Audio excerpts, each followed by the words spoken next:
Hey Fools, I'm Eric Bleeker. I'm joined here by Evan New, who heads up our tech coverage of Fool.com.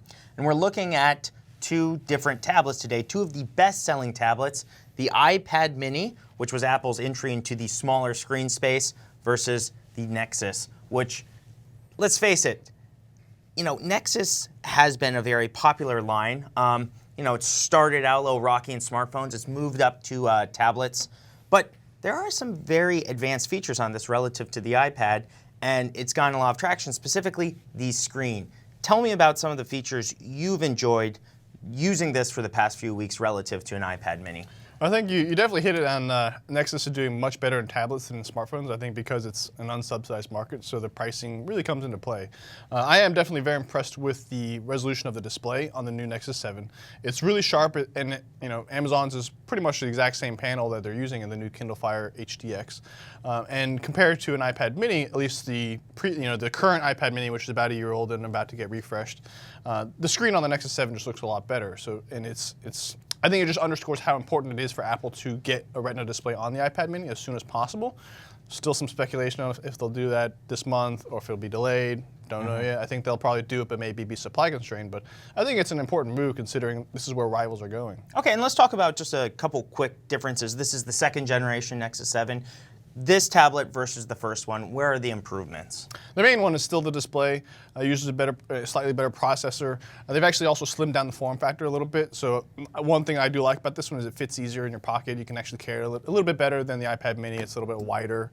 So they've made it a little bit more portable and other kind of the other expected incremental spec improvements inside. But I think the big show stealer is the display. And a slight price increase for this as well if you're very price conscious as a consumer. Right, went up by $30. And again, I think that's because of this display because, as we both know, displays are the most expensive component in any bill of materials. And with them going to these high resolution panels, that's going to create extra costs, and Google's passing that cost along to the consumer. And let's talk about screen size for a moment, because that screen will be about 7 inches diagonally. You're looking at closer to 8 with an iPad mini. What are some of the trade-offs between these tablets, and which would appeal to a larger consumer base? I think that the 7 to 8 inches now being kind of grouped into one segment, and Apple has the 8-inch is really kind of sticking at that, saying they have more screen real estate, it's a better experience. But the trade-off there is it's a little bit less easier to carry around. It's still a very portable device. It's thinner and lighter. But at the same time, it's hard to hold with one hand. Samsung is doing what it always does and basically doing everything. They have 7 and 8 and probably three different sizes in there in between 7 and 8. So they're kind of playing both of it. Amazon and Google sticking at 7. And I think 7 inches is really proven to be quite popular, but so is 8. And there are so many cheap Android tablets now. You see HP going for the Slate lineup, but the real competitor has been the Kindle series. Is there any competitor that you would weigh against Nexus 7, or is this just kind of your go-to Android tablet? I think that for the past year or two, it's been really between the Nexus 7 and the Kindle Fires. And in my opinion, I think the Nexus 7 is a better tablet because Amazon's ecosystem is really more limited to what it has. But Amazon also uses a cross-platform strategy. So its ecosystem is available on all platforms. So if you get the Nexus 7, you get Google's Android, plus you can still get Amazon Prime and Amazon content. All that Amazon stuff you can also get, whereas a Kindle Fire doesn't get the most of Android content. And they're the same price, they're very similar spec-wise, same display. I don't see a compelling reason to go with the Kindle Fire unless you're an extremely heavy user of Amazon services, in which case there is a little bit more integration there. Gotcha. And finally, we focus so much on the Nexus 7.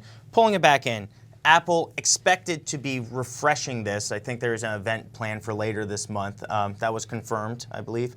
All Things D said the 22nd. 22nd. What should investors be focusing in on as far as being able to get Apple's market share in tablets kind of stabilized, because it's been dropping recently, and what will be appealing to consumers the most with the new tablet? What are you looking for?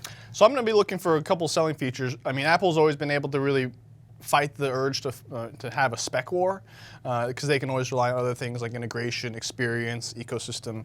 But at the same time, specs still matter a lot. And I think that the big ones for the iPad mini that might reinvigorate demand will be a Retina display and possibly the Touch ID if they bring that to the iPad mini, which there have been conflicting rumors there too. So I think those two could be pretty big selling features this holiday season if Apple puts them in the iPad mini. All right, there you have it. A look at the iPad mini versus the Nexus 7. And remember, for all your tech news, check back to Fool.com. Fool on.